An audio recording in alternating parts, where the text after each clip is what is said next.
Black and white photographs flash across the screen, one after another. German officers from World War II, Hermann Göring, Reichsmarschall, founder of the Luftwaffe, Albert Kesselring, Field Marshal, commander of Army Group C, Adolf Galland, general of fighters. 104 confirmed kills, stern faces, iron discipline, medals gleaming on perfectly pressed uniforms. But there's something else, something you might not notice at first. Look closer, at their cheeks. Do you see it? The scars. Thin, deliberate lines carved across their faces, always on the cheeks, always precise. Too clean to be battle wounds, too common to be accidents. These weren't scars from war, they were earned decades earlier. In secret duels, with razor-sharp swords, in a ritual so brutal, so steeped in blood and twisted notions of honor that even Adolf Hitler tried to ban it.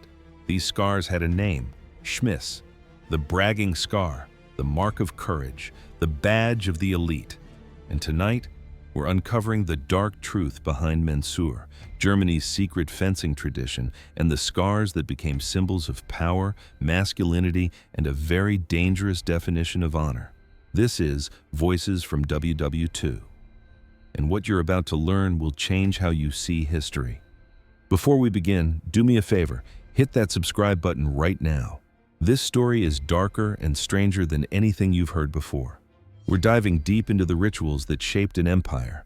Subscribe and turn on notifications, because Voices from WW2 reveals the secrets they don't teach in textbooks. Let's rewind, all the way back to 16th century Germany. Universities weren't the safe, orderly places we know today. They were rough, dangerous, wild. Students, young men from wealthy families, traveled long distances to attend lectures. The roads were perilous, bandits lurked, rival students from other universities fought for territory and pride. So students carried swords, real swords, not for show, for survival. And when disputes arose, and they arose constantly, they settled them with blades. A stolen girlfriend? Duel. An insult at a tavern? Duel. Someone looked at you wrong? Duel. Young men died regularly. Universities lost students faster than they could enroll them. Parents complained. Authorities panicked. Something had to change. In the 17th century, German authorities tried to solve the problem, but they didn't ban dueling outright. That would have been impossible. Dueling was too ingrained in the culture. Honor demanded it. Instead, they regulated it. Enter Mensur, the ritualized academic duel. Mensur is a form of fencing. But forget everything you know about Olympic fencing. There's no dancing around, no fancy footwork, no lunging and retreating. In Mensur, two students stand perfectly still, arms length apart. They face each other. They don't move. They don't dodge. They don't step back. The weapon? A Mensurschläger, a special sword designed specifically for this purpose, sharp as a razor, weighted for cutting, designed to slice skin but not to kill. The target? The head and face. The goal? To strike your opponent, to draw blood, and to prove you can take a hit without flinching. The rules were strict, almost sacred. Participants wore minimal protection, padded sleeves to protect the arms, goggles to protect the eyes, sometimes a metal guard for the nose. But the face, the cheeks, completely exposed. A referee oversaw the match. Often a doctor stood nearby, ready to treat wounds. The duel continued until first blood. Once blood was drawn, usually from a cut to the face, the match ended. But here's the key. Mensur wasn't about winning. It was about courage, about standing your ground, about proving you could endure pain without showing fear. If you moved, if you dodged, if you stepped back, the match ended immediately, and you were disgraced. Your honor was shattered. But if you stood firm, if you took a blade to the face and didn't even blink, you were a hero. The scar you earned, the Schmiss, became proof of your bravery. By the 19th century, Mensur had exploded in popularity. Peacetime meant fewer real battles. Military officers, desperate to prove their courage, turned to Mensur. University students from wealthy families joined Mensur fraternities, called Studentenverbindungen or Burschenschaften. These weren't just social clubs. They were elite brotherhoods. Membership meant prestige, power, a guaranteed path to the upper echelons of society. And the price of entry? A scar on your face. But scars aren't just marks, they're symbols. And in Germany, these scars became something far more powerful and far more dangerous than anyone imagined.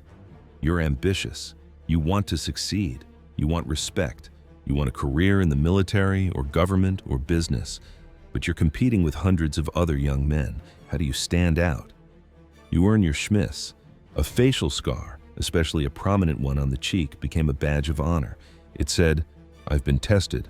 I didn't flinch. I'm a man of courage and discipline," and society rewarded you for it. Otto von Bismarck, the Iron Chancellor who unified Germany, was a huge proponent of Mensur. He himself bore dueling scars from his university days, and he believed they were essential markers of character. Bismarck famously said, "A man's courage can be judged by the number of scars on his cheeks." When the most powerful man in Germany says that, people listen. Suddenly, scars weren't just acceptable. They were desirable, essential even. A Schmiss opened doors. In universities, men with scars were respected, admired. They were members of the elite fraternities that controlled campus life. In the military, a Schmiss was proof you'd been through the fire. Officers with scars were seen as tougher, more disciplined, more honorable.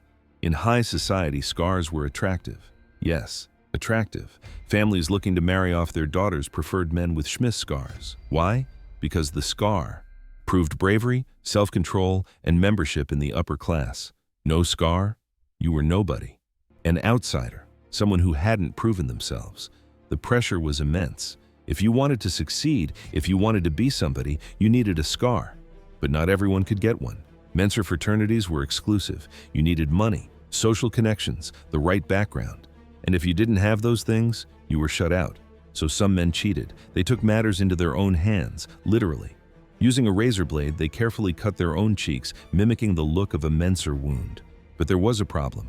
Real Schmiss scars were raised, prominent, and permanent. A simple cut might heal too cleanly, so they got creative. They rubbed salt into the wound. They inserted horsehair to irritate the tissue. They did everything they could to delay healing and ensure the scar would be visible for life. The result? A fake Schmiss that looked just like the real thing. Let that sink in. Young men were slashing their own faces voluntarily, just to fit in, just to have a chance at success. And it worked. Because society couldn't tell the difference. This wasn't just about individual ambition, it was about exclusion. If you were poor, no scar. If you were Jewish, no scar. Many Mensur fraternities explicitly banned Jewish students. If you were a woman, don't even think about it. The Schmiss became a marker of who belonged and who didn't, and that had consequences that lasted for generations. This is wild, right? If you're as stunned as we are, hit that like button, share this video. Let's make sure people know the truth about history's strangest traditions. By the 1930s, Mensur was deeply embedded in German culture, especially among the military and the aristocracy. But then Adolf Hitler came to power, and he had a problem with Mensur. Why? Because Mensur represented the old order, the aristocracy, the class-based system that Hitler claimed to despise. Hitler was a populist, at least in his rhetoric. He wanted to create a new Germany, one based on racial purity and Nazi ideology, not old-fashioned class distinctions. And Mensur fraternities? They were relics of that old world. In the mid-1930s, the Nazi Party officially banned Mensur. Student corporations were dissolved, fraternities were shut down, the tradition was outlawed. But here's the thing, it didn't stop. Mensur went underground. Students and officers continued the tradition in secret, in private clubs, in hidden basements, away from Nazi authorities. Why? Because for many of these men, Mensur wasn't just a tradition. It was their identity, their proof of worth, their connection to a proud military heritage, and they weren't about to give it up. Look at photographs of German officers from World War II. Hermann Göring, founder of the Luftwaffe, Hitler's designated successor, had Schmiss scars. Albert Kesselring, one of Germany's most capable field marshals, had them too. Adolf Galland, legendary fighter ace with 104 kills, wore his scars proudly. These men grew up in a culture where Mensur was the ultimate test of courage. They earned their scars as young men, and they carried those marks into the most brutal war in history. Here's the bitter irony. These men fought for a regime that officially rejected the tradition that had shaped them. They served Hitler, a man who despised everything Mensur stood for, but they wore their scars anyway. Because those scars represented something deeper than Nazi ideology. They represented a code of honor that predated the Third Reich. And for better or worse, that code shaped how they fought, how they led, and how they died. When the war ended, the Allies banned Mensur again. They saw it as militaristic, dangerous, a symbol of the culture that had produced the Nazi war machine.